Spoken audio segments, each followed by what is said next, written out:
The romantic comedy is a narrative which is long in the tooth when it comes to anime. The prospect of two people being forced to cohabit with each other has been a fixture in the shows that have come from Japan for decades. How do you mix it up a little bit? Give that little bit of a spark to make it different from the rest of the crowd? Become the wheat that supersedes the chaff? Gangsters. Yep. Make it so that your life literally depends on you shacking up with someone you utterly despise, and that's what Nisekoi, fake love, is all about. You're not going to find a fully original story here. It's the same thing that we've seen many times before. A guy named Raku has a childhood promise to marry a girl whom he can't remember anything about, he must have really loved her then, and a girl named Chitoge, whose paths cross in calamitous and contentious ways. They both hate each other, and as such, the plot feels like trolling the pair into making them be a couple, and then hilarity ensues.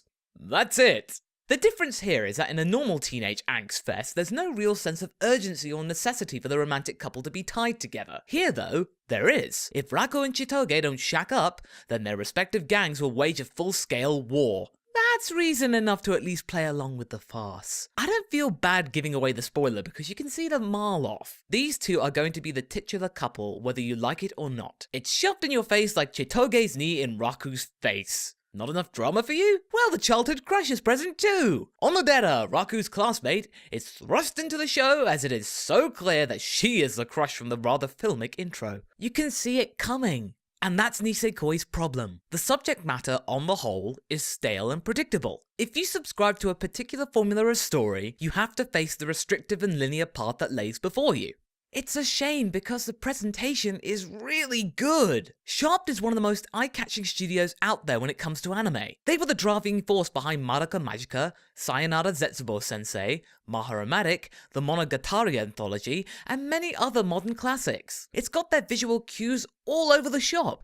The rich backgrounds, the unusual camera angles, the sheer fascination with the invert tool, and even the avant-garde nuances of telling a story which cannot compete when it comes to depth. There is a mismatch present. The animation quality is great, but the plot is so-so. I like the addition of the Yakuza and gangster members from each faction, so as to give a more comedic and perilous dynamic. But you feel, especially if you've seen rom-coms like this before, that you're wasting your time. You're not going to be overwhelmed when it comes to the plot. You will be visually satisfied though. It's so pretty to look at that you can mostly forgive the ordinary premise. You know you're watching something well thought out and carefully pieced together when the artwork is concerned.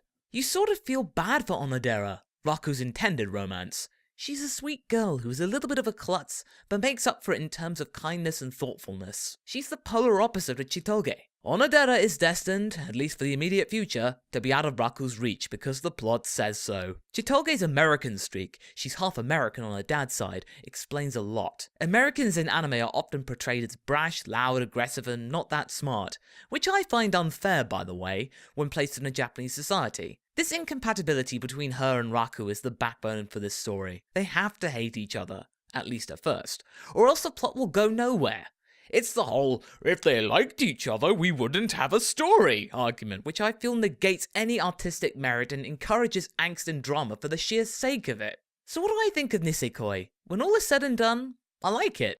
You might be wondering why after I've been bashing the less than exciting narrative. Just because it's an often used plot doesn't mean it's automatically bad. There can be twists and turns that help break the traditional path, and thanks to Shaft's handiwork on the animation front, it's enough to make the show stand out enough to be worth your consideration. I just feel a little confused as to why a company like Shaft would adapt something so tame. If you've watched Madoka Magica, you know that it's not in the least bit safe. You feel that the animators have exhausted far more style and finesse than this type of plot deserves. In any case, we've ended up with a show with a lot of style, with comparatively little originality.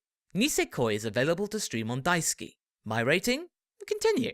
It does look pretty, but don't be surprised at how tepid the premise is. If you like what you heard, please visit my Patreon campaign to help grow Anifile at patreon.com/MasakoX.